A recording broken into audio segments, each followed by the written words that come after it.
kasi di ako nakasama sa gawain. Bagamat tinawagan ako ni Sterling. Dahil talaga masakit yung ulo ko. Mga pulbo ko dito.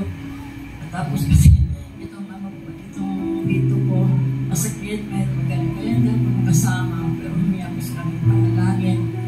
Kaya Sister Aiko at kala Brother Elmer. So kung hindi ako makasama, isama lang ako sa panalangin. At yan yung kay Sister Aiko. Mayroon ako ng panalangin sa kanila. Pero salamat sa Panginoon dahil lalo nito ngayon sa aming katandaan. Pero purihin ng Panginoon na patuloy pa rin na pinagkakalob sa amin yung kalakasan. At ito ngayon masama talaga ang pakiramdam ko. Pero I believe na kasama ito bahagi ko sa aking paglilipod sa Panginoon. At hindi madali ko ngayon ang pinagdalaanan ko talaga.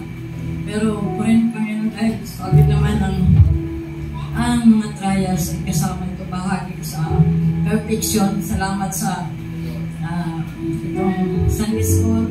Sabi ko pa yun, isa na wag ako mahuli. Kasi akala ko mahuli na ako. Pero lang Panginoon, pag sinasabi ko, Lord, wag ako mahuli sa Sunday School kasi parang kulang pag hindi ako makarinig sa Sunday School. Kaya purihin ang Panginoon sa mga bagay na ito. At pinagaling niya yung ulo. Wala na sakit, wala na bukol. By His grace, pinasalamatan kong Panginoon. Ito ngayon lumalagan ako sa 81, pero patuloy pa rin yung trabaho ko, yung araw-araw naglalaba, nagluluto para sa amin. Purihin ang Panginoon, pero nangungkol sa sarili ko, Lord, marami na ako nawawala na gawain. Hindi na ako nakasama sa gawain dahil yung hanap buhay ko. Pero purihin ang Panginoon, gusto ko rin ibalik sa Panginoon yung makapagsama-sama pa rin ako po. Dalawang Panginoon na lalo niya ako bigyan ng kalakasan.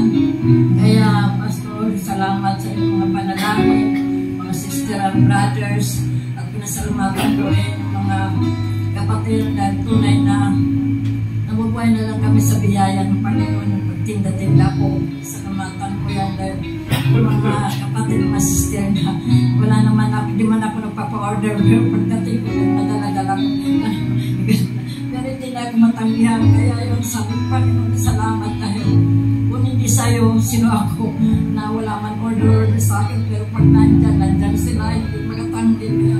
Pero kung ano po yun sa mga bagay niya dahil sa buhay at yun din naman aking mga ako sa biyaya ng Panginoon. Salamat ko rin Panginoon at ganoon din sa mga anak ni Pastor na tunay na sila ginagamit sa amin at higit mga kapatiran. Purihin ang Panginoon ay tunay ang mga nabubuhay naman sa pagpapala sa biyaya niya Panginoon.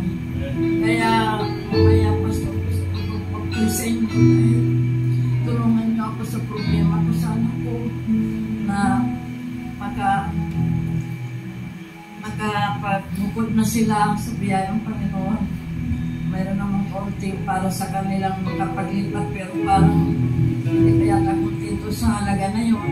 Kaya humingi ako ng prayer sa inyo.